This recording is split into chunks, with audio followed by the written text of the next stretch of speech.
선생님, 제발 살려주세요. 젊은 여자의 절규가 응급실 복도를 가득 메웠습니다.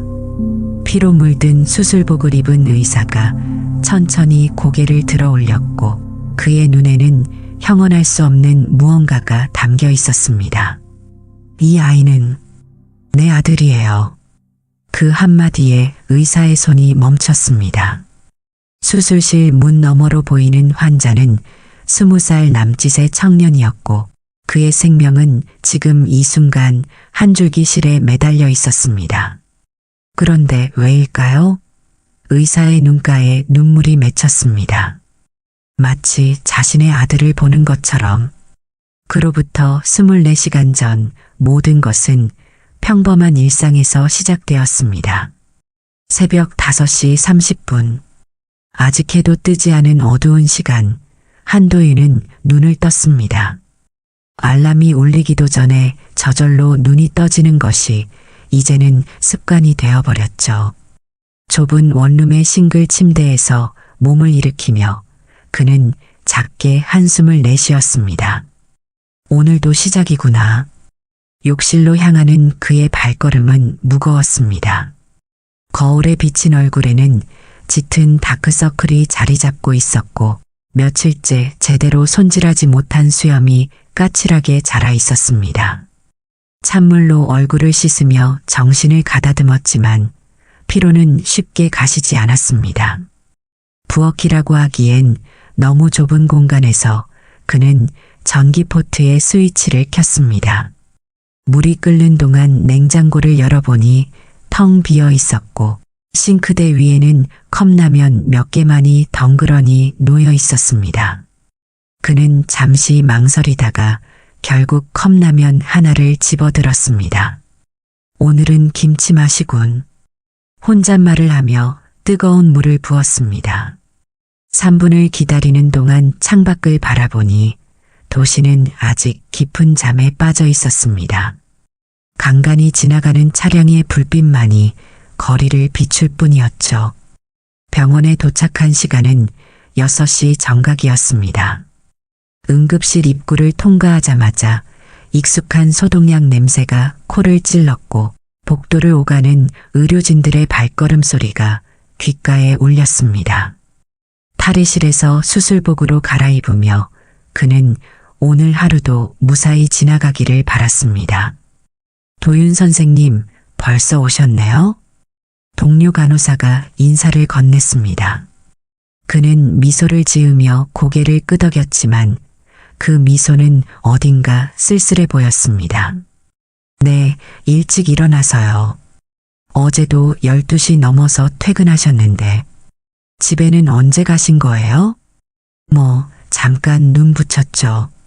간호사는 걱정스러운 눈빛으로 그를 바라보았습니다. 하지만 더 이상 묻지는 않았죠. 이미 모두가 알고 있었으니까요. 한도윤이 얼마나 자신을 돌보지 않는지를. 오전 7시 회진이 시작되었습니다. 병상을 하나하나 돌며 환자들의 상태를 확인하는 그의 모습은 누구보다 성실했습니다. 할머니 환자 앞에서는 무릎을 꿇고 눈높이를 맞추었고 어린 환자에게는 부드러운 목소리로 말을 걸었습니다. 할머니, 오늘은 좀 어떠세요? 아이고, 선생님 덕분에 많이 나아졌어요. 근데 선생님은 왜 이렇게 야위었어요? 밥은 제대로 드시는 거예요? 제가 원래 좀 마른 편이에요. 걱정 마세요. 그는 애써 웃어 보였지만 할머니의 걱정스러운 눈빛은 변하지 않았습니다. 점심시간이 되었지만 그에게 식사할 여유는 없었습니다. 연이어 들어오는 응급 환자들을 처치하느라 정신이 없었죠. 동료 의사가 김밥 한 줄을 건네며 말했습니다. 이거라도 먹으면서 해요. 쓰러지면 어쩌려고. 고마워요. 김밥을 한 입 베어 물었지만 목이 메어 넘기기가 힘들었습니다. 물 한 모금으로 겨우 넘기고는 다시 환자에게로 향했습니다. 오후 4시 잠시 숨을 돌릴 틈이 생겼습니다. 의국 소파에 앉아 잠시 눈을 감았지만 피로가 밀려와 그대로 잠들어 버릴 것 같았습니다. 그때 문이 열리며 수간호사가 들어왔습니다. 도윤 선생님, 또 여기 계셨네요. 잠깐 쉬고 있었어요. 선생님, 정말 걱정돼요. 이렇게 무리하시면 안 돼요. 환자도 중요하지만 선생님 건강도 중요해요. 알아요. 조심하고 있어요. 하지만 수간호사의 표정은 믿지 못하겠다는 듯 했습니다. 그녀는 한숨을 쉬며 말을 이었습니다. 혼자 사시니까 더 그런 것 같아요. 누군가 챙겨주는 사람이라도 있으면 괜찮아요. 익숙해졌어요. 익숙해졌다는 말이 오히려 더 슬프게 들렸습니다. 수간호사는 더 이상 말을 잇지 못하고 의국을 나갔고 다시 정적이 흘렀습니다. 저녁 7시 응급실이 다시 분주해지기 시작했습니다. 교통사고, 낙상, 급성 복통, 끊임없이 환자들이 밀려들어왔고 도윤은 쉴 새 없이 움직였습니다. 그의 이마에는 땀방울이 맺혔고 수술복은 이미 땀으로 젖어 있었습니다. 선생님, 3번 베드 환자 상태가 악화됐어요. 간호사의 다급한 외침에 그는 뛰어갔습니다. 심정지 직전에 환자를 살리기 위해 심폐소생술을 시작했고 다른 의료진들도 합류했습니다. 10분간의 사투 끝에 환자의 심장은 다시 뛰기 시작했습니다. 휴, 살았다. 안도의 한숨을 내쉬며 이마에 땀을 닦았습니다. 주변 의료진들이 박수를 쳤지만 그는 그저 담담할 뿐이었습니다. 이런 일이 일상이었으니까요. 밤 10시가 되어서야 잠시 휴식을 취할 수 있었습니다. 병원 옥상으로 올라가 차가운 밤 공기를 마셨습니다. 도시의 야경이 반짝였지만 그의 눈에는 그저 차가운 불빛들일 뿐이었습니다. 주머니에서 휴대폰을 꺼내 확인해 보니 부재중 전화가 몇 통 있었습니다. 어머니였습니다. 다시 전화를 걸었지만 이미 늦은 시간이라 받지 않았습니다. 문자를 남겼습니다.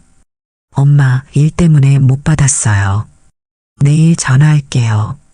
하지만 내일도 오늘과 같을 거라는 걸 그는 알고 있었습니다. 밤 11시 45분. 응급실의 상대적인 평온이 갑작스럽게 깨졌습니다. 다중추돌사고 환자 6명 이송 중입니다. 도착 예정 시간 5분. 응급실 전체에 긴장감이 감돌았습니다. 도윤은 재빨리 의료진들을 소집했고 각자의 위치를 지정했습니다. 그의 목소리는 차분하면서도 단호했습니다. 1번, 2번 베드는 중증 외상팀이 맡아주세요.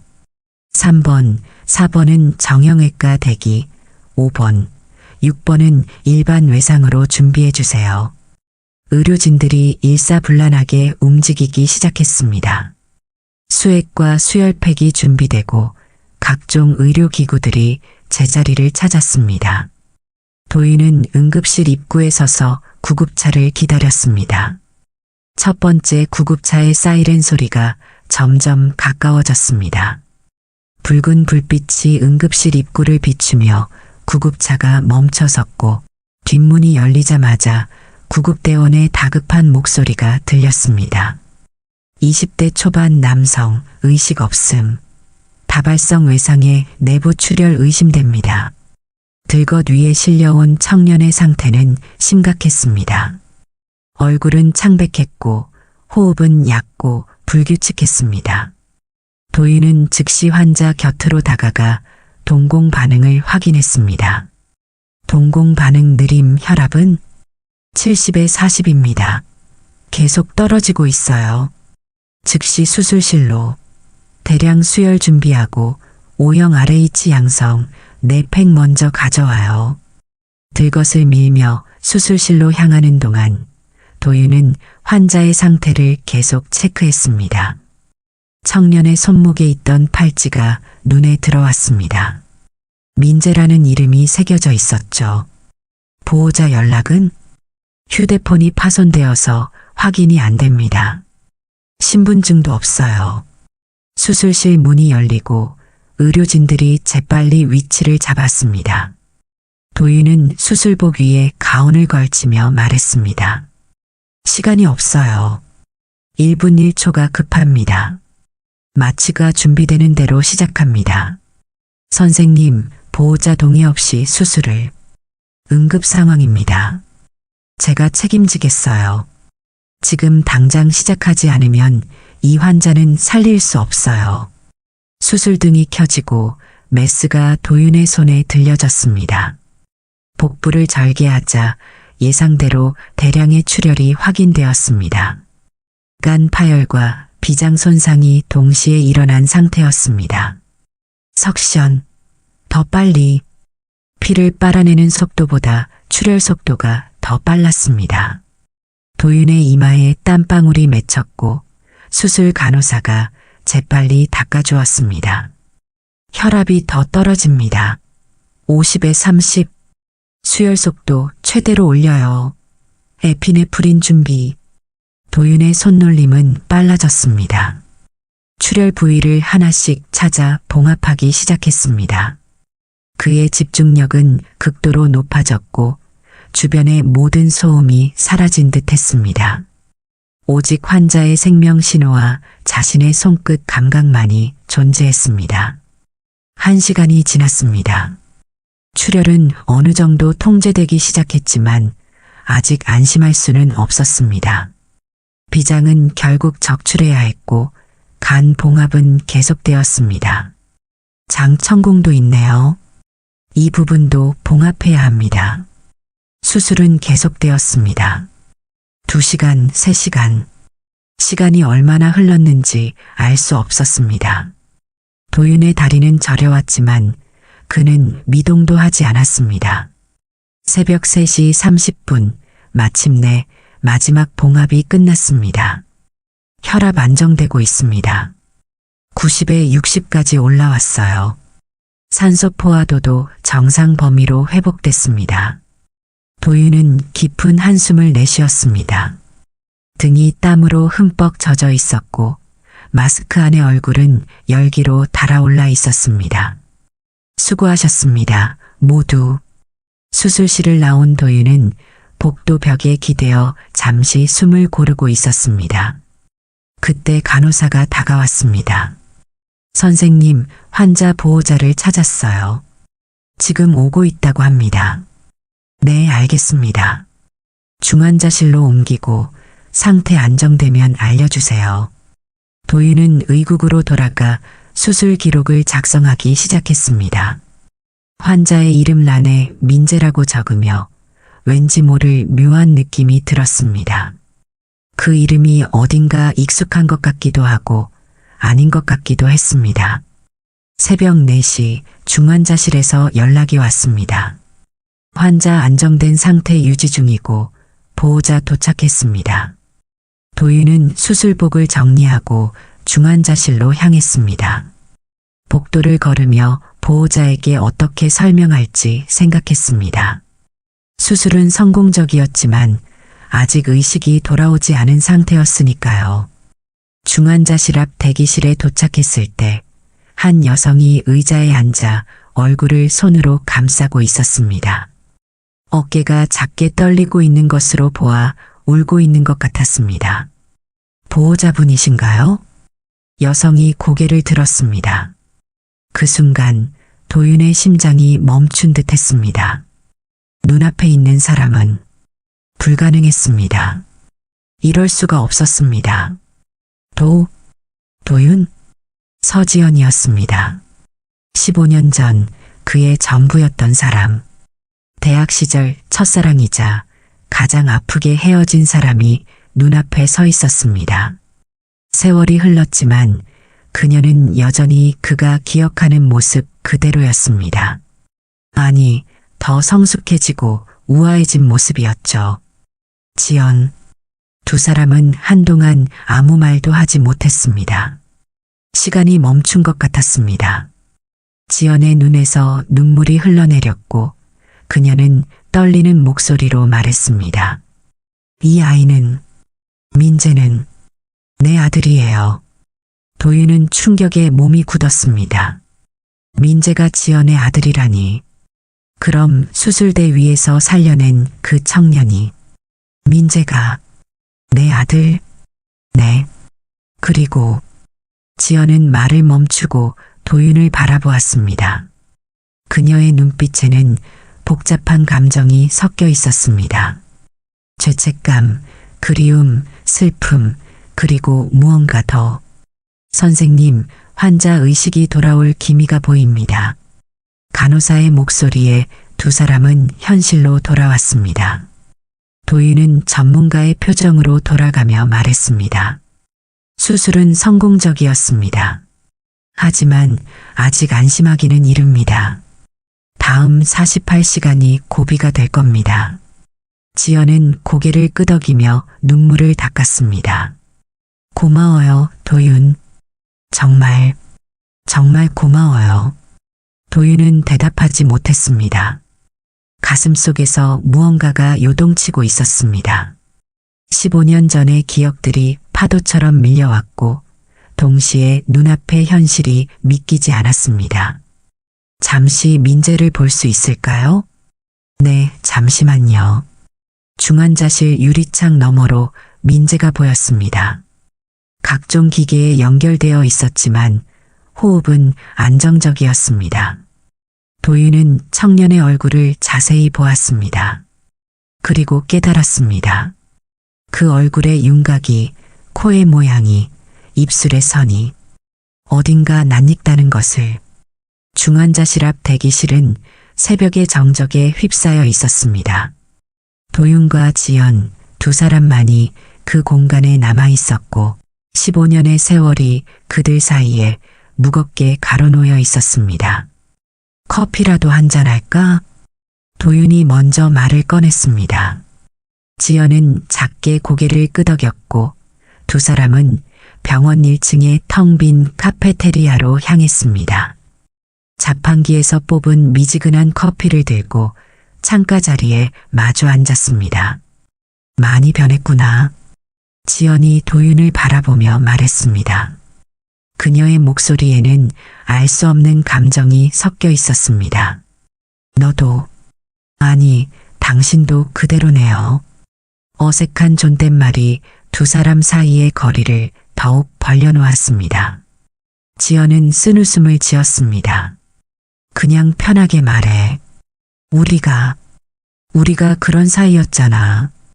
도윤은 커피잔을 만지작거리며 침묵했습니다. 무엇부터 물어야 할지, 어디서부터 시작해야 할지 알 수 없었습니다. 지연이 먼저 입을 열었습니다. 민재 나이가 21야. 그 한마디에 도윤의 손이 멈췄습니다. 21.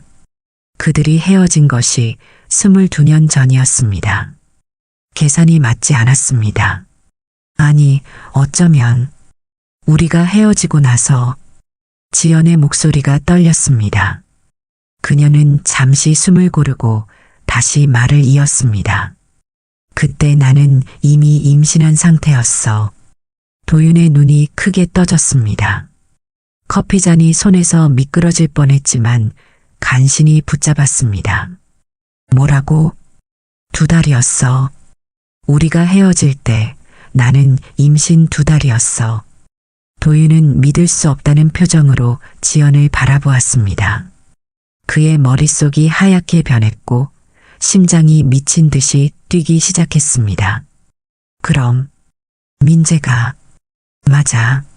내 아들이야, 도윤. 그 순간 도윤은 의자에서 일어날 뻔했지만 다리에 힘이 풀려 다시 주저앉았습니다.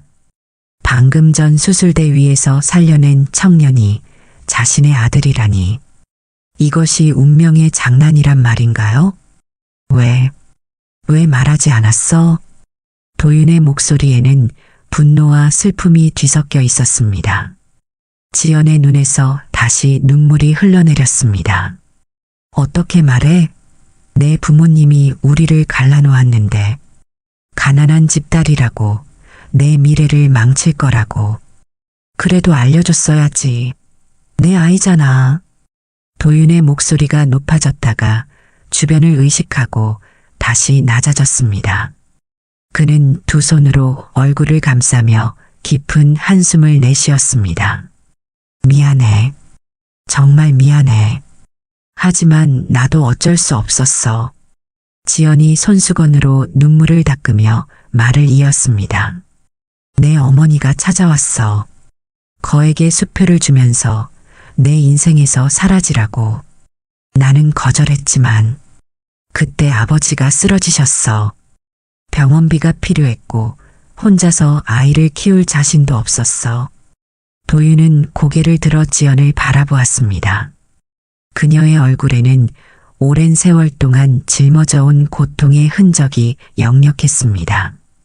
그래서 1년 후에 지금 남편을 만났어. 장태식? 그 사람은 민재를 자신의 아들처럼 받아들였고 나는 그게 민재를 위한 최선이라고 생각했어. 장태식? 그 이름을 듣자 도윤은 무언가 불편한 느낌이 들었습니다. 그 이름이 어디선가 들어본 것 같았지만 지금은 그것이 중요한 게 아니었습니다. 민재는 알고 있어? 지연이 고개를 저었습니다. 몰라. 태식이를 친아버지로 알고 있어. 도윤은 다시 침묵에 빠졌습니다. 21해 동안 자신에게 아들이 있었다는 사실을, 그것도 방금 자신이 목숨을 구한 청년이 바로 그 아들이라는 사실을 어떻게 받아들여야 할지 막막했습니다. 혈액형이, 도윤이 갑자기 생각난 듯 말했습니다. O형 RH 양성. 나와 같아. 지연이 작게 웃었습니다. 슬픈 미소였습니다. 그것뿐만이 아니야. 민재는 너를 많이 닮았어. 성격도 고집도 심지어 의대에 가고 싶어 했어. 의대? 응. 하지만 태식이가 반대했어. 자기 회사를 물려받아야 한다고. 도윤은 중환자실 유리창 너머로 보이는 민재의 모습을 떠올렸습니다. 자세히 보니 정말 자신을 닮은 부분들이 보였습니다.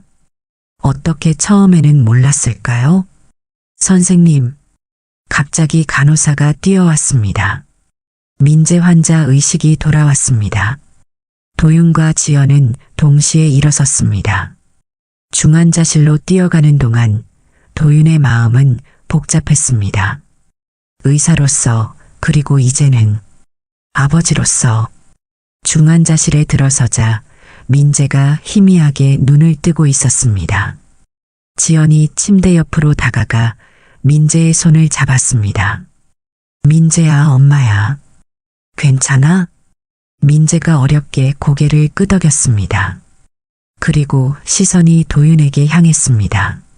무언가 묻고 싶은 듯한 눈빛이었지만 아직 말을 하기는 힘든 상태였습니다. 수술은 잘 끝났어요.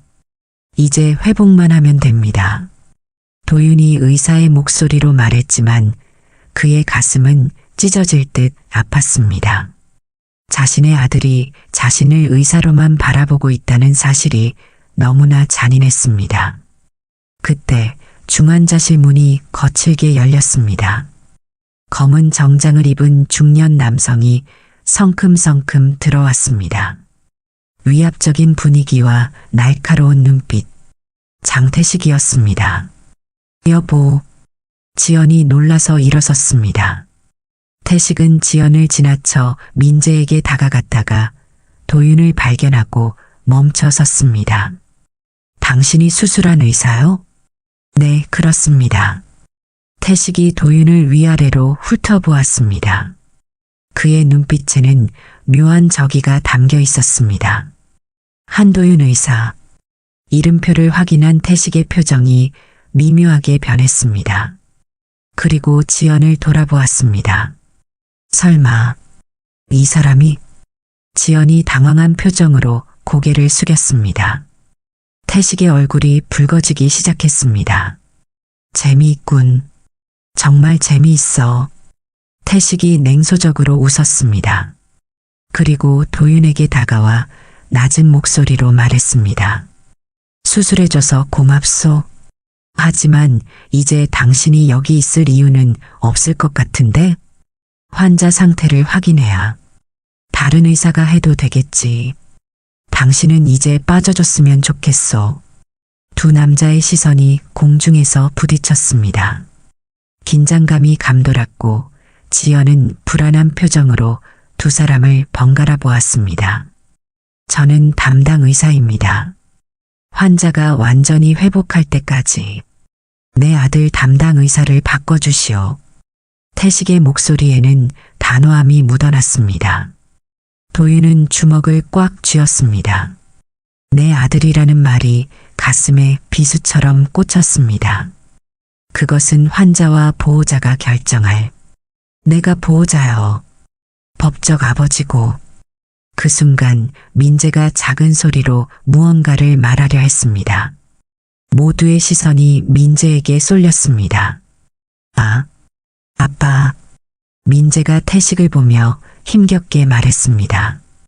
도윤의 가슴이 무너져 내렸습니다.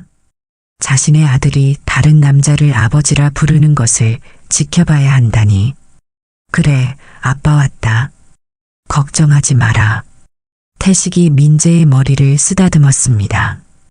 그리고 다시 도윤을 돌아보며 말했습니다. 보시다시피 이 아이의 아버지는 나요. 그러니 이제 그만 나가주시오. 도윤은 중환자실을 나와 복도 끝 계단실로 향했습니다. 차가운 콘크리트 벽에 등을 기대고 거친 숨을 내쉬었습니다. 21해. 21해 동안 자신도 모르게 아버지였다는 사실이 믿기지 않았습니다.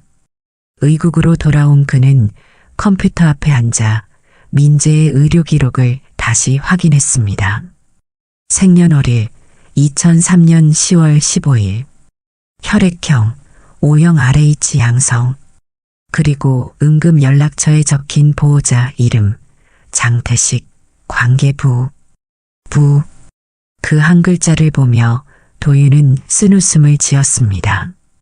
법적으로는 맞는 말이었습니다.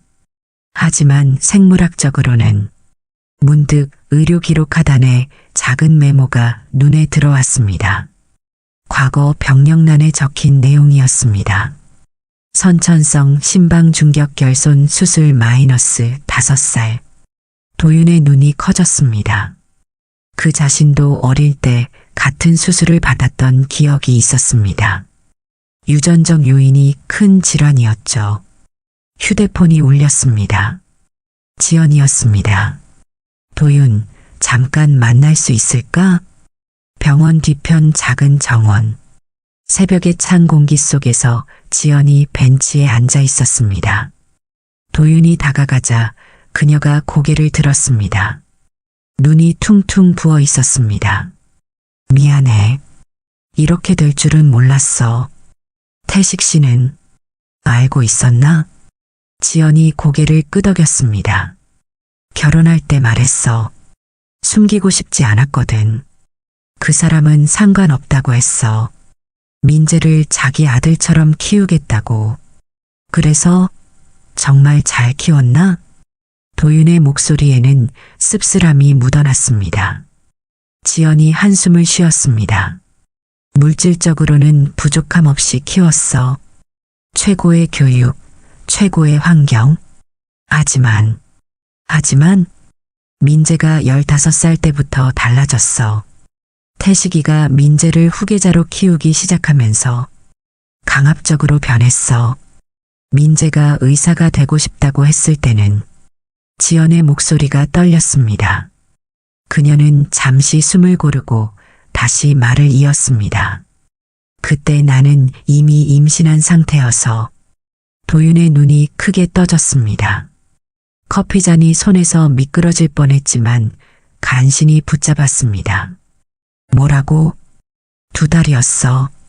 우리가 헤어질 때 나는 임신 2달이었어. 도윤은 믿을 수 없다는 표정으로 지연을 바라보았습니다. 그의 머릿속이 하얗게 변했고 심장이 미친 듯이 뛰기 시작했습니다. 그럼 민재가 맞아. 내 아들이야, 도윤. 그 순간 도윤은 의자에서 일어날 뻔했지만 다리에 힘이 풀려 다시 주저앉았습니다. 방금 전 수술대 위에서 살려낸 청년이 자신의 아들이라니. 이것이 운명의 장난이란 말인가요? 왜 말하지 않았어? 도윤의 목소리에는 분노와 슬픔이 뒤섞여 있었습니다. 지연의 눈에서 다시 눈물이 흘러내렸습니다. 어떻게 말해? 내 부모님이 우리를 갈라놓았는데 가난한 집 딸이라고 내 미래를 망칠 거라고. 그래도 알려줬어야지. 내 아이잖아. 도윤의 목소리가 높아졌다가 주변을 의식하고 다시 낮아졌습니다. 그는 두 손으로 얼굴을 감싸며 깊은 한숨을 내쉬었습니다. 미안해. 정말 미안해. 하지만 나도 어쩔 수 없었어. 지연이 손수건으로 눈물을 닦으며 말을 이었습니다. 내 어머니가 찾아왔어. 거에게 수표를 주면서 내 인생에서 사라지라고. 나는 거절했지만 그때 아버지가 쓰러지셨어. 병원비가 필요했고 혼자서 아이를 키울 자신도 없었어. 도윤은 고개를 들어 지연을 바라보았습니다. 그녀의 얼굴에는 오랜 세월 동안 짊어져온 고통의 흔적이 역력했습니다. 그래서 1년 후에 지금 남편을 만났어. 장태식? 그 사람은 민재를 자신의 아들처럼 받아들였고 나는 그게 민재를 위한 최선이라고 생각했어. 장태식? 그 이름을 듣자 도윤은 무언가 불편한 느낌이 들었습니다. 그 이름이 어디선가 들어본 것 같았지만 지금은 그것이 중요한 게 아니었습니다. 민재는 알고 있어? 지연이 고개를 저었습니다. 몰라. 태식이를 친아버지로 알고 있어. 도윤은 다시 침묵에 빠졌습니다. 21해 동안 자신에게 아들이 있었다는 사실을, 그것도 방금 자신이 목숨을 구한 청년이 바로 그 아들이라는 사실을 어떻게 받아들여야 할지 막막했습니다. 혈액형이, 도윤이 갑자기 생각난 듯 말했습니다. O형 RH 양성. 나와 같아. 지연이 작게 웃었습니다. 슬픈 미소였습니다. 그것뿐만이 아니야. 민재는 너를 많이 닮았어. 성격도 고집도 심지어 의대에 가고 싶어 했어. 의대? 응. 하지만 태식이가 반대했어. 자기 회사를 물려받아야 한다고. 도윤은 중환자실 유리창 너머로 보이는 민재의 모습을 떠올렸습니다. 자세히 보니 정말 자신을 닮은 부분들이 보였습니다. 어떻게 처음에는 몰랐을까요? 선생님, 갑자기 간호사가 뛰어왔습니다. 민재 환자 의식이 돌아왔습니다. 도윤과 지연은 동시에 일어섰습니다. 중환자실로 뛰어가는 동안 도윤의 마음은 복잡했습니다. 의사로서, 그리고 이제는 아버지로서. 중환자실에 들어서자 민재가 희미하게 눈을 뜨고 있었습니다. 지연이 침대 옆으로 다가가 민재의 손을 잡았습니다. 민재야, 엄마야. 괜찮아? 민재가 어렵게 고개를 끄덕였습니다. 그리고 시선이 도윤에게 향했습니다. 무언가 묻고 싶은 듯한 눈빛이었지만 아직 말을 하기는 힘든 상태였습니다. 수술은 잘 끝났어요. 이제 회복만 하면 됩니다. 도윤이 의사의 목소리로 말했지만 그의 가슴은 찢어질 듯 아팠습니다. 자신의 아들이 자신을 의사로만 바라보고 있다는 사실이 너무나 잔인했습니다. 그때 중환자실 문이 거칠게 열렸습니다. 검은 정장을 입은 중년 남성이 성큼성큼 들어왔습니다. 위압적인 분위기와 날카로운 눈빛, 장태식이었습니다. 여보. 지연이 놀라서 일어섰습니다. 태식은 지연을 지나쳐 민재에게 다가갔다가 도윤을 발견하고 멈춰 섰습니다. 당신이 수술한 의사요? 네, 그렇습니다. 태식이 도윤을 위아래로 훑어보았습니다. 그의 눈빛에는 묘한 적이가 담겨 있었습니다. 한도윤 의사. 이름표를 확인한 태식의 표정이 미묘하게 변했습니다. 그리고 지연을 돌아보았습니다. 설마 이 사람이? 지연이 당황한 표정으로 고개를 숙였습니다. 태식의 얼굴이 붉어지기 시작했습니다. 재미있군. 정말 재미있어. 태식이 냉소적으로 웃었습니다. 그리고 도윤에게 다가와 낮은 목소리로 말했습니다. 수술해줘서 고맙소. 하지만 이제 당신이 여기 있을 이유는 없을 것 같은데? 환자 상태를 확인해야 다른 의사가 해도 되겠지. 당신은 이제 빠져줬으면 좋겠어. 두 남자의 시선이 공중에서 부딪혔습니다. 긴장감이 감돌았고 지연은 불안한 표정으로 두 사람을 번갈아 보았습니다. 저는 담당 의사입니다. 환자가 완전히 회복할 때까지 내 아들 담당 의사를 바꿔주시오. 태식의 목소리에는 단호함이 묻어났습니다. 도윤은 주먹을 꽉 쥐었습니다. 내 아들이라는 말이 가슴에 비수처럼 꽂혔습니다. 그것은 환자와 보호자가 결정할 내가 보호자여. 법적 아버지고.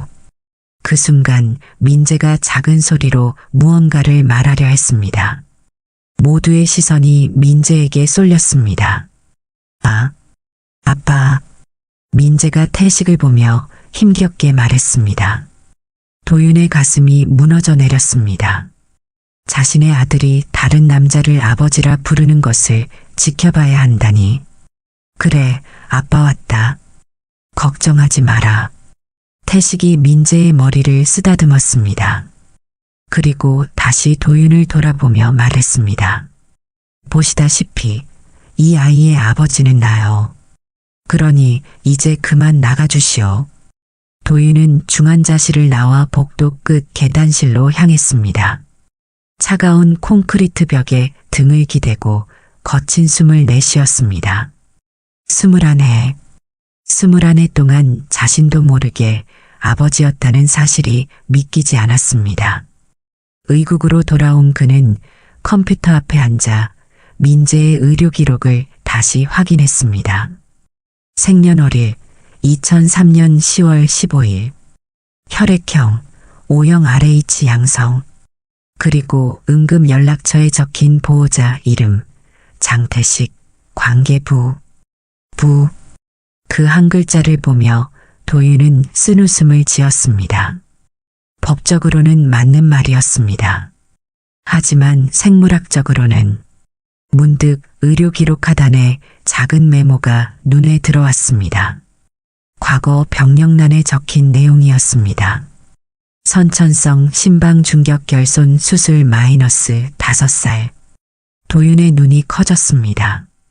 그 자신도 어릴 때 같은 수술을 받았던 기억이 있었습니다. 유전적 요인이 큰 질환이었죠. 휴대폰이 울렸습니다. 지연이었습니다. 도윤, 잠깐 만날 수 있을까? 병원 뒤편 작은 정원. 새벽의 찬 공기 속에서 지연이 벤치에 앉아 있었습니다. 도윤이 다가가자 그녀가 고개를 들었습니다. 눈이 퉁퉁 부어 있었습니다. 미안해. 이렇게 될 줄은 몰랐어. 태식 씨는 알고 있었나? 지연이 고개를 끄덕였습니다. 결혼할 때 말했어. 숨기고 싶지 않았거든. 그 사람은 상관없다고 했어. 민재를 자기 아들처럼 키우겠다고. 그래서 정말 잘 키웠나? 도윤의 목소리에는 씁쓸함이 묻어났습니다. 지연이 한숨을 쉬었습니다. 물질적으로는 부족함 없이 키웠어. 최고의 교육, 최고의 환경. 하지만 민재가 15살 때부터 달라졌어. 태식이가 민재를 후계자로 키우기 시작하면서 강압적으로 변했어. 민재가 의사가 되고 싶다고 했을 때는 지연의 목소리가 떨렸습니다. 때렸어. 처음으로 민재를 때렸어. 도윤의 주먹이 꽉 쥐어졌습니다. 자신의 아들이 맞았다는 사실에 분노가 치밀어 올랐습니다. 왜 말리지 않았어? 말렸어. 하지만 태식이는 그 사람은 이제 예전의 그 사람이 아니야. 재벌 2세가 되면서 사람이 변했어. 권력과 돈이 사람을 어떻게 바꾸는지. 두 사람은 한동안 침묵했습니다. 동이 트기 시작했고 하늘이 서서히 밝아오고 있었습니다. 민재의 혈액형을 봤어. 나와 같은 O형 RH 양성이야. 그리고 선천성 심장 질환도 나와 똑같아. 지연이 놀란 눈으로 도윤을 바라보았습니다. 그럼 친자 확인을 하고 싶어? 지연의 얼굴이 창백해졌습니다. 안 돼. 그러면 태식이가, 민재가 다칠 거야. 내 아들이야, 지연. 21해 동안 모르고 살았어. 이제라도. 제발, 도윤. 지금은 안 돼. 민재가 회복될 때까지만이라도. 그때 누군가의 발소리가 들렸습니다. 두 사람이 돌아보니 병원 경비원이 다가오고 있었습니다. 한도윤 선생님 맞으십니까? 네, 그렇습니다. 병원장님이 급히 찾으십니다. 도윤은 불안한 예감이 들었습니다. 병원장실로 향하는 발걸음이 무거웠습니다. 병원장실 문을 열자 예상대로 장태식이 소파에 앉아 있었습니다. 병원장은 난처한 표정을 짓고 있었습니다. 한 선생, 앉게. 병원장의 목소리에는 피로가 묻어났습니다. 무슨 일이십니까? 장 회장님께서 자네를 민재군의 담당에서 빼달라고 하시네. 환자 상태가 아직 불안정합니다. 수술한 의사가 계속 관찰해야. 알아. 나도 알아. 하지만 병원장이 태식을 흘끗 보았습니다. 태식이 담담한 목소리로 말했습니다. 이 병원의 최대 후원자가 누군지 아시나? 도윤이 태식을 똑바로 바라보았습니다. 저를 협박하시는 겁니까? 협박? 아니, 제안이지. 내 아들에게서 손을 떼라. 그럼 아무 일도 없을 거다. 의사로서 환자를 의사로서만 대하면 상관없어. 하지만 당신과 내 아내의 관계를 알고 있어. 그리고 태식이 일어서며 도윤에게 다가왔습니다. 민재가 누구 아들인지도 알고 있지. 도윤의 심장이 쿵 내려앉았습니다. 태식이 냉소적으로 웃었습니다. 놀랍나? 난 다 알고 있었어. 처음부터. 그런데 왜? 내게 필요했으니까. 후계자가. 그리고 지연이도 필요했지. 예쁘고 똑똑한 아내가. 도윤은 믿을 수 없다는 표정으로 태식을 바라보았습니다. 이 남자는 모든 것을 알면서도 민재를 키웠다는 것인가? 하지만 이제는 달라. 민재는 내 아들이야. 법적으로도 사실상으로도. 넌 그저 정자 기증자일 뿐이지. 그 말에 도윤이 벌떡 일어났습니다. 주먹을 쥔 채 태식에게 다가갔지만 병원장이 말렸습니다. 한 선생, 진정하게. 21해 동안 그의 곁에 없었잖아. 누가 학비를 댔고, 누가 밥을 먹였고, 누가 옷을 입혔나? 누가 아플 때 병원에 데려갔고, 누가 학교 행사에 참석했나? 태식의 말 한마디 한마디가 도윤의 가슴에 못을 박았습니다. 반박할 수 없는 진실이었기 때문입니다. 그건 내가 몰랐으니까. 몰랐든 알았든 결과는 같아. 넌 아버지가 아니야. 앞으로도 그럴 수 없어? 태식이 병원장을 보며 말했습니다. 다음 이사회에서 기부금 증액권을 논의하려고 했는데 이 문제가 해결되지 않으면 어려울 것 같군요. 병원장의 얼굴이 어두워졌습니다. 도윤은 분노와 좌절감에 몸을 떨었습니다. 원장님, 이것은 명백한 부당 압력입니다. 안 선생, 일단 다른 의사에게 인계를 하게. 며칠만. 원장님, 이것은 명령이네. 도윤은 믿을 수 없다는 표정으로 병원장을 바라보았습니다. 그리고 태식을 돌아보며 말했습니다. 이렇게 해서 민재를 지킬 수 있다고 생각하십니까? 지킬 수 있지. 너 같은 놈으로부터. 민재는 진실을 알 권리가 있습니다. 진실? 진실은 내가 그 애의 아버지라는 거야. 서류상으로도 현실적으로도. 도윤은 더 이상 참을 수 없었습니다.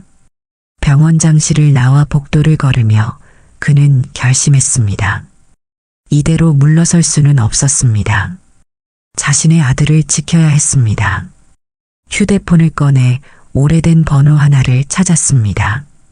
대학 동기이자 현재 유명 로펌의 변호사인 친구였습니다. 정우야, 나야. 도윤이. 부탁이 있어. 이틀이 지났습니다. 민재는 일반 병실로 옮겨졌고 의식도 완전히 돌아왔습니다. 하지만 도윤은 병원장의 명령대로 민재의 병실에 접근할 수 없었습니다. 다른 의사가 회진을 돌았고 그는 멀리서 지켜볼 수밖에 없었습니다. 오후 3시 병원 주차장에서 정우를 만났습니다. 검은색 세단에서 내린 정우는 비싼 정장을 입고 있었지만 대학 시절과 다름없는 따뜻한 미소를 짓고 있었습니다. 도윤아, 오랜만이다. 고마워. 이렇게 와줘서. 전화로 들었는데 정말 내 아들이 맞아? 도윤이 준비해온 서류를 건넸습니다. 의료기록, 혈액형 정보, 그리고 날짜들이 빼곡히 적힌 메모였습니다. 정황상 확실해. 하지만 법적으로 증명하려면 친자 확인 검사가 필요하지. 그런데 상대가 장태식이라 쉽지 않을 거야. 정우의 표정이 심각해졌습니다. 장태식 알아. TJ그룹 회장. 작년 매출 3조 원. 정치권 연줄도 탄탄하고. 그래도 방법이 있을 거야. 있지. 하지만 너도 각오해야 해. 이 싸움 쉽지 않을 거야. 그때 도윤의 휴대폰이 울렸습니다. 병원 번호였습니다. 한도윤 선생님, 민재 환자가 선생님을 찾습니다. 급히 와주세요. 도윤과 정우는 급히 병원으로 향했습니다. 병실 앞에는 간호사들이 불안한 표정으로 서 있었습니다. 무슨 일이에요? 환자가 갑자기 호흡 곤란을 호소하면서 한도윤 선생님만 찾으세요. 도윤이 병실로 들어가자 민재가 침대에서 일어나 앉아 있었습니다. 얼굴은 창백했지만 눈빛은 또렷했습니다. 지연이 옆에서 민재의 손을 잡고 있었고 태식은 창가에 서서 팔짱을 끼고 있었습니다. 민재 씨 괜찮아요? 민재가 도윤을 바라보며 물었습니다. 선생님이 저를 수술하셨다면서요? 네, 그렇습니다. 감사합니다. 정말 감사합니다. 민재가 고개를 숙였습니다. 그리고 조심스럽게 말을 이었습니다. 그런데 왜 저를 보는 선생님 눈빛이 그렇게 슬퍼 보이죠? 순간 병실에 정적이 흘렀습니다. 도윤은 대답할 수 없었고 지연은 눈물을 참으려 애쓰고 있었습니다. 태식이 다가와 차갑게 말했습니다. 의사가 환자한테 동정심을 갖는 거지. 신경 쓰지 마라. 하지만 민재는 계속 도윤을 바라보았습니다. 그 눈빛에는 묘한 그리움 같은 것이 담겨 있었습니다. 선생님, 우리 어디서 만난 적 있나요? 민재야. 태식이 날카롭게 불렀지만 민재는 멈추지 않았습니다. 어릴 때 꿈에서 본 것 같은데 선생님 같은 분이. 그만해. 태식이 소리를 질렀습니다. 그리고 도윤에게 다가와 낮은 목소리로 경고했습니다. 당장 나가. 경고했을 텐데. 환자가 저를 찾았습니다. 상관없어. 나가. 그때 민재가 갑자기 가슴을 부여잡았습니다. 얼굴이 새파랗게 질리며 호흡이 가빠졌습니다. 민재야. 지연이 소리쳤고 도윤은 즉시 민재에게 달려갔습니다. 청진기를 대고 확인하니 부정맥이 시작되고 있었습니다. 수술 후유증입니다. 즉시 처치해야 합니다. 도윤이 간호사에게 약물을 지시하고 민재의 상태를 확인했습니다. 태식은 당황한 표정으로 물러섰습니다. 뭐가 잘못된 거요? 스트레스로 인한 부정맥입니다. 진정제를 투여하고 안정을 취해야 합니다. 도윤의 침착한 대처로 민재의 상태는 곧 안정되었습니다. 민재가 다시 눈을 떴을 때 처음으로 도윤에게 미소를 지었습니다. 선생님, 고마워요. 그 순간 도윤은 확신했습니다. 민재도 무의식적으로 무언가를 느끼고 있다는 것을, 혈연의 끈은 그렇게 쉽게 끊어지지 않는다는 것을. 병실을 나온 도윤은 복도에서 기다리고 있던 정우를 만났습니다. 정우가 작은 봉투를 건넸습니다. 이게 뭐야? 모발 채취 키트야. 민재의 머리카락 몇 가닥만 있으면 친자 확인이 가능해. 도윤은 봉투를 받으며 망설였습니다. 이것이 옳은 일인지 확신이 서지 않았습니다. 괜찮아. 진실을 아는 게 모두에게 좋을 거야. 그날 밤 도윤은 밤늦게까지 병원에 남아 있었습니다. 민재의 병실 앞을 지나가다가 작은 소리가 들렸습니다. 문틈으로 들여다보니 민재가 혼자 깨어 있었습니다. 조심스럽게 들어간 도윤에게 민재가 말했습니다. 잠이 안 와요. 수술 후엔 그럴 수 있어요. 도윤은 민재 옆 의자에 앉았습니다. 두 사람은 한동안 침묵했다가 민재가 먼저 입을 열었습니다. 선생님은 왜 의사가 되셨어요? 사람을 살리고 싶어서요. 저도 그랬어요. 의사가 되고 싶었어요. 과거형이네요. 민재가 쓸쓸하게 웃었습니다. 아버지가, 아니, 회장님이 반대하셔서요. 회사를 물려받아야 한대요. 하고 싶은 일을 해야 행복하지 않을까요? 선생님은 행복하세요? 도윤은 대답할 수 없었습니다. 행복이 뭔지 잊고 산지 오래였으니까요. 하지만 지금 이 순간 아들과 함께 있는 이 시간은, 오늘은 행복해요. 민재가 의아한 표정으로 도윤을 바라보았습니다. 왜 오늘이요? 좋은 환자를 만났으니까요. 민재가 미소를 지었습니다. 그 미소가 어린 시절 자신의 모습과 너무 닮아 있어서 도윤은 가슴이 아팠습니다. 선생님, 이상한 말일 수도 있는데 말해보세요. 선생님이랑 있으면 편해요. 처음 만났는데도 마치 오래전부터 알던 사람 같아요. 도윤의 눈가가 뜨거워졌습니다. 그는 고개를 돌려 눈물을 숨겼습니다. 그때 병실 문이 열리고 태식이 들어왔습니다. 그의 표정은 차가웠습니다. 또 여기 있었군. 환자 상태를 확인하고 있었습니다. 이제 그만하시지. 내일부터 한 의사는 정직 처분이니까. 도윤이 벌떡 일어섰습니다. 뭐라고요? 병원 이사회 결정이야. 환자 보호자의 정당한 요구를 무시하고 계속 접근했다는 이유로. 태식이 서류를 내밀었습니다. 정직 처분 통지서였습니다. 이건 부당합니다. 부당한 건 당신이야. 남의 가족에게 접근하는 것. 민재가 놀란 표정으로 두 사람을 번갈아 보았습니다. 아빠, 무슨 일이야? 왜 그러는 거야? 너는 모르는 게 나아. 그냥 이 의사와 거리를 둬. 하지만 아빠, 이분이 날 살려주신 그것과 이것은 별개야. 태식의 목소리가 높아졌습니다. 민재는 처음 보는 아버지의 모습에 당황했습니다. 도윤은 주먹을 꽉 쥐었습니다. 그리고 결심했습니다. 더 이상 물러설 수 없었습니다. 좋습니다. 하지만 이것만은 알아두십시오. 진실은 언젠가 밝혀집니다. 무슨 진실? 민재가 물었지만 도윤은 대답하지 않고 병실을 나왔습니다. 복도를 걸으며 그는 주머니 속의 봉투를 만졌습니다. 민재와 악수할 때 얻은 머리카락 한 가닥이 들어 있었습니다. 미안하다, 아들아. 하지만 이것이 너를 지키는 유일한 방법이야. 정직 처분을 받은 다음 날 도윤은 텅 빈 자신의 원룸에 앉아 있었습니다.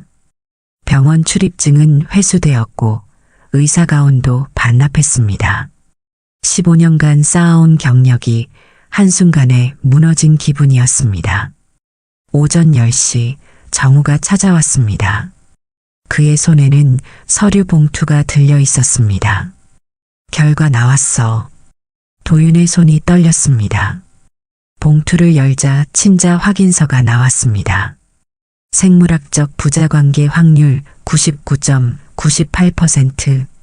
확실해. 민재는 내 아들이 맞아. 도윤은 서류를 가슴에 안았습니다. 과학적으로 증명된 진실. 하지만 이것만으로는 부족했습니다. 이제 어떻게 할 거야? 싸워야지. 내 아들을 되찾아야 해. 그때 도윤의 휴대폰이 울렸습니다. 병원 간호사 박선우였습니다. 선생님, 큰일 났어요. 민재 환자 상태가 급격히 악화됐어요. 도윤은 벌떡 일어섰습니다. 무슨 일이야? 수술 부위에 감염이 생긴 것 같아요. 그런데 담당 의사가 제대로 처치를 못하고 있어요. 태식 회장이 외부 병원으로 옮긴다고 난리예요. 지금 상태로 옮기면 위험해. 알아요. 그래서 연락드린 거예요. 선생님이 와주셔야 해요. 도윤은 정직 처분을 받은 상태였습니다. 병원에 가면 법적 문제가 될 수 있었습니다. 하지만 아들의 생명이 위험했습니다. 갈게. 어떻게든 갈게. 정우가 도윤의 팔을 잡았습니다. 야, 정직 중에 병원 가면 큰일 나. 내 아들이 죽을 수도 있어. 도윤의 절박한 목소리에 정우도 더 이상 말리지 못했습니다. 병원 응급실 뒷문으로 몰래 들어간 도윤은 간호사복으로 변장했습니다. 박선우의 안내로 중환자실에 도착했을 때 민재는 고열에 시달리고 있었습니다. 체온 39도 5분, 혈압 저하, 백혈구 수치 23,000, 폐혈증 초기 증상이었습니다. 즉시 처치하지 않으면 생명이 위험했습니다. 항생제는 세팔로스포린 투여 중인데 효과가 없어요. 도윤은 민재의 차트를 확인했습니다. 담당 의사의 처방이 잘못되어 있었습니다. 방코마이신으로 바꿔야 해. 그리고 수술 부위 배농도 필요해. 그때 중환자실 문이 열리고 태식이 들어왔습니다. 도윤을 발견한 그의 얼굴이 붉어졌습니다. 내가 왜 여기 있어? 환자가 위급합니다. 지금 처치하지 않으면. 닥쳐. 경비를 불러. 하지만 그 순간 민재가 경련을 시작했습니다. 폐혈성 쇼크가 시작된 것이었습니다. 안 돼. 지연이 비명을 질렀습니다. 도윤은 망설임 없이 민재에게 달려갔습니다. 에피네프린, 지금 당장. 간호사들이 도윤의 지시에 따라 움직였습니다. 태식이 도윤을 막으려 했지만 지연이 그를 붙잡았습니다. 제발, 민재를 살려야 해요. 도윤의 정확한 처치로 민재의 경련이 멈췄습니다. 하지만 여전히 위험한 상태였습니다. 즉시 수술실로 옮겨야 합니다. 감염 부위를 제거하지 않으면 너 같은 놈한테 맡길 수 없어. 태식이 소리쳤지만 그때 병원장이 나타났습니다. 상황을 파악한 병원장이 결단을 내렸습니다. 한 선생, 응급 상황이니 수술을 집도하게. 책임은 내가 지겠네. 수술실에서 도윤은 감염된 조직을 제거하고 깨끗이 세척했습니다. 2시간에 걸친 수술은 성공적이었습니다. 민재의 상태는 안정되었고 열도 내리기 시작했습니다. 수술을 마치고 나온 도윤 앞에 태식이 서 있었습니다. 너 때문이야. 내가 수술을 잘못해서 이렇게 된 거야. 감염은 수술 후 관리 부실 때문입니다. 제가 담당했다면 일어나지 않았을 일이에요. 태식이 도윤의 멱살을 잡았습니다. 감히 어디서? 그때 정우가 나타났습니다. 그의 뒤에는 정장 차림의 남자들이 여러 명 있었습니다. 폭행죄로 고소하시겠습니까? 한도윤 씨? 태식이 손을 놓았습니다. 당신들은 누구야? 김정우 변호사입니다. 한도윤 씨의 법률 대리인이죠.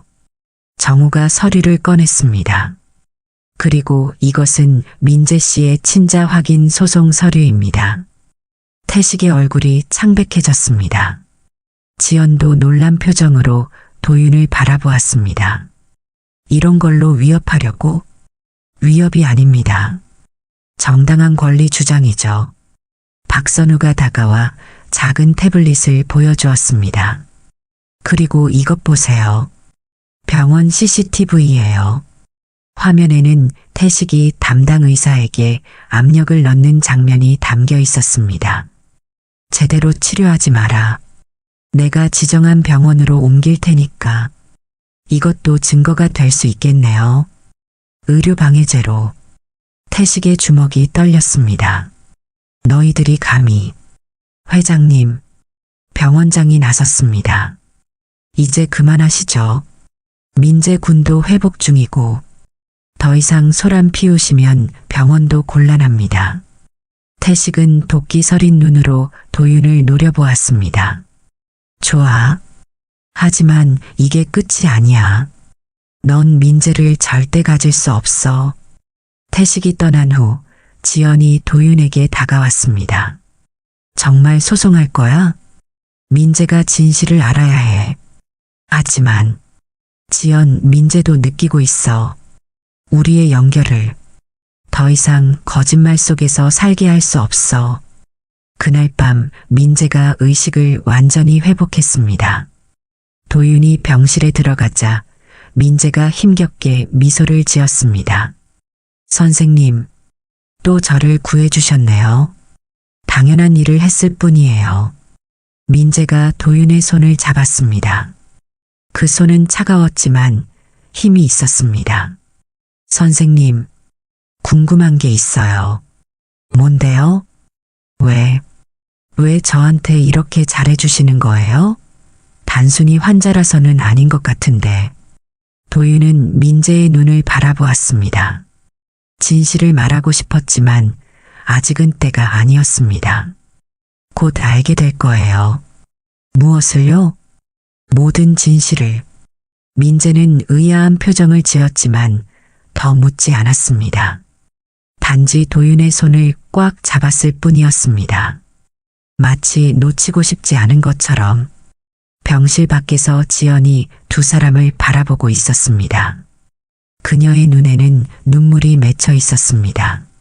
21해 만에 부자가 만났지만 아직 서로를 부르지 못하는 이 상황이 너무나 가슴 아팠습니다.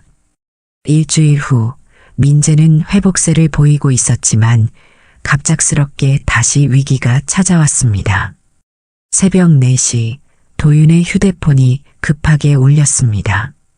선생님, 민재 환자가 급성 심부전 증상을 보이고 있어요. 다시 수술이 필요해요. 도윤은 즉시 병원으로 향했습니다. 정직 처분은 며칠 전 병원장의 배려로 해제된 상태였습니다. 중환자실에 도착하니 민재는 산소 마스크를 쓴 채 힘겹게 숨을 쉬고 있었습니다. 심장 판막에 문제가 생긴 것 같습니다. 즉시 수술해야 합니다. 지연이 울먹이며 도윤의 팔을 잡았습니다. 도윤, 제발 민재를 살려줘. 제발. 최선을 다하겠습니다. 수술실로 향하던 중 태식이 나타났습니다. 그의 표정은 예전과 달랐습니다. 오만함 대신 불안함이 가득했습니다. 한도윤, 뭐하러 오셨습니까? 민재를 꼭 살려줘. 도윤은 놀란 눈으로 태식을 바라보았습니다. 태식의 눈에는 진심이 담겨 있었습니다. 그 애가 내 친아들이 아니라는 거 나도 알아. 하지만 21해 동안 키웠어. 내 아들이야. 지금 그게 중요한가요? 중요해. 나한테는 중요해. 민재를 살려주면 모든 걸 인정하겠어. 내가 친아버지라는 것도. 도윤은 태식을 스쳐 지나가며 말했습니다. 저는 의사입니다. 환자를 살리는 게 제 일입니다. 조건 같은 건 필요 없어요. 수술실에 무영등이 켜졌습니다. 민재의 가슴을 열자 예상보다 상태가 심각했습니다. 심장 판막이 감염으로 인해 심하게 손상되어 있었습니다. 판막 치환이 필요합니다. 인공 판막 준비해 주세요. 수술은 6시간에 걸쳐 진행되었습니다. 도윤의 이마에는 끊임없이 땀이 흘렀고 손은 한치의 오차도 없이 정확하게 움직였습니다. 선생님, 혈압이 떨어지고 있습니다. 승합제 추가 투여하고 수혈 속도 올려요. 위기의 순간이었습니다. 민재의 심장이 멈출 것처럼 약하게 뛰고 있었습니다. 도윤은 마지막 봉합을 하며 속으로 외쳤습니다. 아들아, 버텨라. 제발 버텨줘. 마침내 마지막 봉합이 끝났습니다. 인공 심폐기를 떼고 민재의 심장이 스스로 뛰기 시작하기를 기다렸습니다. 1초, 2초, 3초. 시간이 영원처럼 느껴졌습니다. 툭, 툭, 툭. 심장이 뛰기 시작했습니다.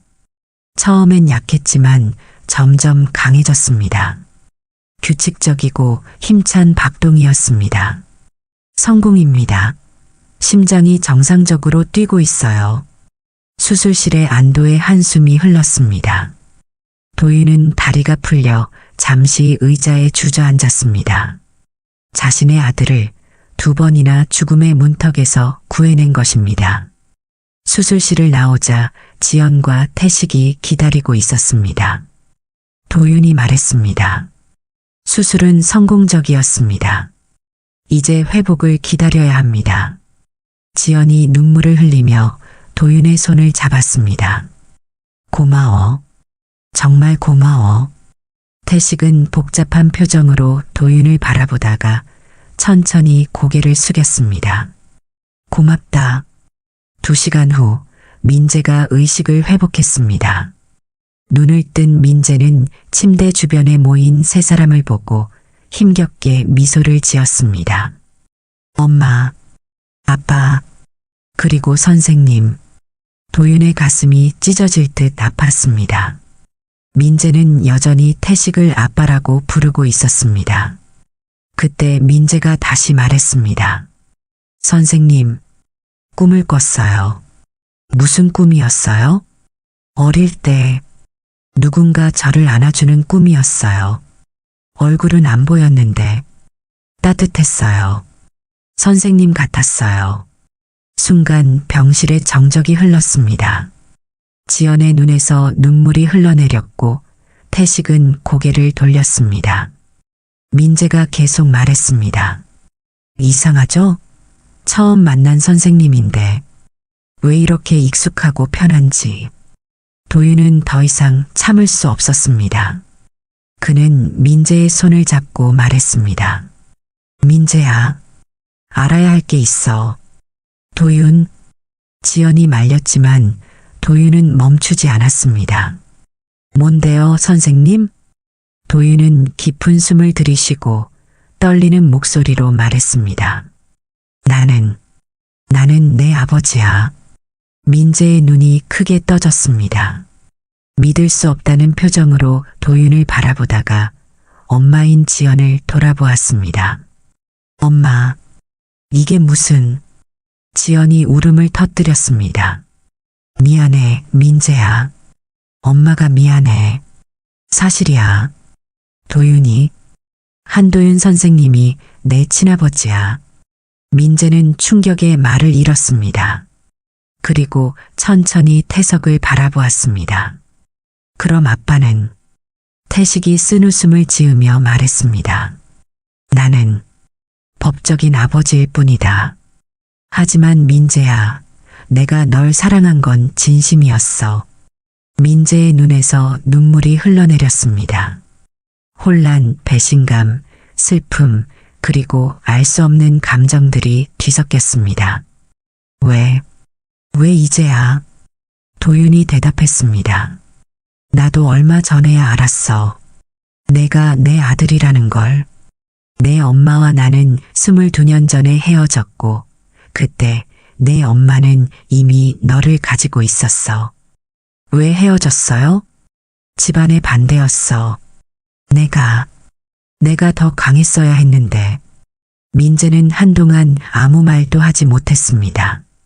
그리고 천천히 물었습니다. 그래서 선생님이 절 그렇게 필사적으로 살리려고 했던 거예요? 처음엔 몰랐어. 하지만 수술대 위에서 너를 보는 순간 무언가 느껴졌어. 그리고 내가 내 아들이라는 걸 알게 된 후에는 무슨 일이 있어도 널 살려야 한다고 생각했어. 민재가 도윤의 손을 잡았습니다. 그 손은 떨리고 있었지만 힘이 있었습니다. 아버지, 그 한마디에 도윤의 눈에서 눈물이 쏟아졌습니다. 21해 만에 듣는 그 호칭이 가슴을 찢어지게 했습니다. 미안하다, 민재야. 내 곁에 있지 못해서 정말 미안하다. 민재도 울고 있었습니다. 저도 느꼈어요. 선생님을 처음 봤을 때부터 뭔가 특별하다고. 태식이 조용히 일어섰습니다. 나는 나가보겠다. 민재가 태식을 불렀습니다. 아빠. 태식이 돌아보았습니다. 민재가 말했습니다. 고마웠어요. 지금까지 키워주셔서. 태식의 눈가가 붉어졌습니다. 그는 고개만 끄덕이고 병실을 나갔습니다. 지연이 민재와 도윤의 손을 함께 잡았습니다. 이제야 우리 가족이 만났네. 세 사람은 서로를 바라보며 울고 웃었습니다. 21해의 시간을 뛰어넘어 드디어 진짜 가족이 된 것입니다. 창밖으로 아침 해가 떠오르고 있었습니다. 새로운 시작을 알리는 따뜻한 햇살이 병실을 가득 채웠습니다. 한 달 후 민재는 완전히 회복되어 퇴원을 앞두고 있었습니다. 병실은 화사한 봄꽃으로 가득했고 창밖으로는 따뜻한 햇살이 들어오고 있었습니다. 도윤이 회진을 위해 병실에 들어왔습니다. 이제는 더 이상 그저 담당 의사가 아니었습니다. 민재가 밝게 웃으며 그를 맞이했습니다. 아버지. 그 호칭에 도윤은 여전히 가슴이 벅찼습니다. 한 달이 지났지만 아직도 꿈만 같았습니다. 오늘 컨디션은 어때? 최고예요. 드디어 퇴원이잖아요. 민재는 침대 옆 책상을 가리켰습니다. 의학 서적들이 쌓여 있었습니다. 이것 좀 보세요. 병원에 있는 동안 이것들을 다 읽었어요. 그레이 해부학, 해리슨 내과학. 이건 전공의들이 보는 책인데 의대 가기로 했어요. 아버지처럼 의사가 되고 싶어요. 도윤의 눈가가 촉촉해졌습니다. 지연이 과일을 들고 들어오며 웃었습니다. 민재가 매일 의학 공부만 해요. 도윤 닮아서 그런가 봐요. 세 사람이 함께 웃었습니다. 한 달 전에는 상상도 못했던 평화로운 순간이었습니다. 그때 병실 문이 열리고 태식이 들어왔습니다. 한 달 전과는 달리 많이 수척해진 모습이었습니다. 손에는 서류 봉투를 들고 있었습니다. 안녕하세요. 어색한 인사였지만 예전의 적대감은 없었습니다. 민재가 태식을 보며 일어났습니다. 아버지. 여전히 민재는 태식도 아버지라고 불렀습니다. 두 아버지를 구분하기 위해 도윤은 아버지, 태식은 아빠라고 부르기로 했다고 합니다. 태식이 서류 봉투를 민재에게 건넸습니다. 이게 뭐예요? 장학금 증서다. 의대 가기로 했다면서? 학비 걱정은 하지 마라. 아빠, 그리고 이것도. 또 다른 봉투를 꺼냈습니다. 거기에는 양육권 포기 각서라고 적혀 있었습니다. 이제 법적으로도 한도윤 씨가 내 아버지다. 나는 그냥 널 키워준 사람으로 남을게. 민재의 눈에 눈물이 맺혔습니다. 아빠는 영원히 제 아빠예요. 그건 변하지 않아요. 태식이 쓸쓸하게 웃었습니다. 고맙다. 그 말만으로도 충분해. 태식이 도윤을 바라보았습니다. 한도윤 씨. 네. 민재를 부탁합니다. 내가 하지 못한 것들 당신이 해주세요. 두 남자는 처음으로 악수를 나눴습니다. 화해는 아니었지만 민재를 위한 합의였습니다. 태석이 떠난 후 박선우 간호사가 들어왔습니다. 민재 씨, 퇴원 수속 다 끝났어요. 이제 집에 가실 수 있어요. 집. 민재가 중얼거렸습니다. 그리고 도윤을 바라보았습니다. 아버지, 저 물어보고 싶은 게 있어요. 뭐? 아버지는 어디 사세요? 도윤이 머뭇거렸습니다. 자신의 좁은 원룸을 생각하니 부끄러웠습니다. 작은 원룸에 살아. 아직 너를 맞이할 준비가. 저랑 같이 살래요? 도윤과 지연이 놀라서 민재를 바라보았습니다. 민재가 진지하게 말했습니다. 21년을 못 봤잖아요. 이제라도 같이 살고 싶어요. 가족처럼. 지연이 도윤의 손을 잡았습니다. 민재 말이 맞아요. 우리 다시 시작해보는 건 어때요? 도윤은 두 사람을 번갈아 보았습니다. 너무나 간절히 원했지만 감히 바라지 못했던 것들이 현실이 되고 있었습니다. 정말 괜찮겠어? 아버지, 우리는 이미 가족이에요. 혈연으로도 마음으로도. 세 사람은 서로를 끌어안았습니다. 눈물과 웃음이 뒤섞인 포옹이었습니다. 퇴원하는 날, 민재는 휠체어를 거부하고 걸어서 나가겠다고 했습니다. 새 출발은 내 발로 걷는 거예요. 병원 로비를 지나가는 동안 의료진들이 박수를 쳐주었습니다. 두 번의 큰 수술을 이겨낸 기적의 환자였고 동시에 가족을 되찾은 특별한 스토리의 주인공이었으니까요. 병원 정문 앞에서 민재가 뒤를 돌아보았습니다. 이 병원, 제게는 특별한 곳이 됐어요. 죽을 뻔했지만 새로운 삶을 얻은 곳이니까요. 도윤이 민재의 어깨에 손을 올렸습니다. 언젠가 너도 이곳에서 의사가 되어 일할 거야. 나처럼. 아니요. 아버지보다 더 훌륭한 의사가 될 거예요. 그래, 충분히 그럴 수 있을 거야. 차에 타려는 순간 멀리서 태식의 차가 지나가는 것이 보였습니다. 창문 너머로 태석의 쓸쓸한 옆모습이 스쳐 지나갔습니다. 민재가 작게 손을 흔들었고 태식도 희미하게 손을 들어 보였습니다. 언젠가는 아빠도 이해하실 거예요. 우리의 선택을. 지연이 민재의 손을 잡았습니다. 그럴 거야. 시간이 모든 걸 해결해 줄 거야. 차가 병원을 떠나면서 도윤은 백미러로 병원 건물을 바라보았습니다. 그곳에서 그는 의사로서 수많은 생명을 구했지만 가장 중요한 것은 자신의 아들을 구하고 가족을 되찾은 것이었습니다. 아버지, 우리 새 집은 어디예요? 아직 정하지 못했어. 같이 찾아볼까? 좋아요. 병원 근처면 좋겠어요. 아버지 출퇴근도 편하고 저도 자주 들를 수 있게. 민재의 밝은 목소리에 차 안이 웃음으로 가득 찼습니다. 창밖으로 봄날의 벚꽃이 흩날리고 있었습니다. 새로운 시작을 축복하는 것처럼 1년 후 도윤은 병원 복도를 걸으며 미소를 지었습니다. 오늘은 특별한 날이었습니다.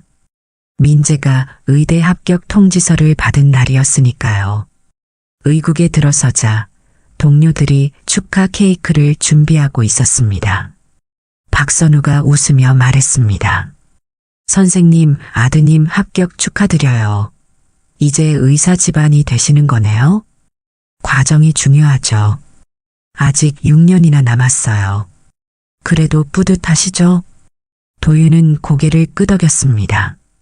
창밖을 보니 민재가 병원 정원에서 의학 서적을 읽고 있는 모습이 보였습니다. 때때로 지연도 합류해 세 사람이 점심을 함께 먹곤 했습니다. 휴대폰이 울렸습니다. 민재였습니다. 아버지, 오늘 저녁 특별한 날이니까 외식해요. 제가 살게요. 돈이 어디 있어서? 아르바이트 했잖아요. 아버지가 가르쳐 주신 대로 스스로 노력해서 얻는 것의 가치를 배우고 있어요. 전화를 끊고 도윤은 창가로 걸어갔습니다. 민재가 손을 흔들고 있었습니다. 도윤도 손을 흔들어 답했습니다. 병원 복도 끝에서 한 응급 환자가 실려 들어오고 있었습니다. 도윤은 다시 의사의 얼굴로 돌아가 응급실로 향했습니다. 생명을 구하는 일, 그것이 그의 사명이었습니다. 그리고 이제 그 사명을 아들과 함께 이어갈 수 있다는 사실이 그를 행복하게 했습니다. 해가 저물어가는 병원 건물. 그 안에서 오늘도 수많은 생명이 구해지고 새로운 희망이 피어나고 있었습니다. 도윤과 민재의 이야기처럼 때로는 기적 같은 일들이 일어나는 곳. 그곳이 바로 병원이었습니다.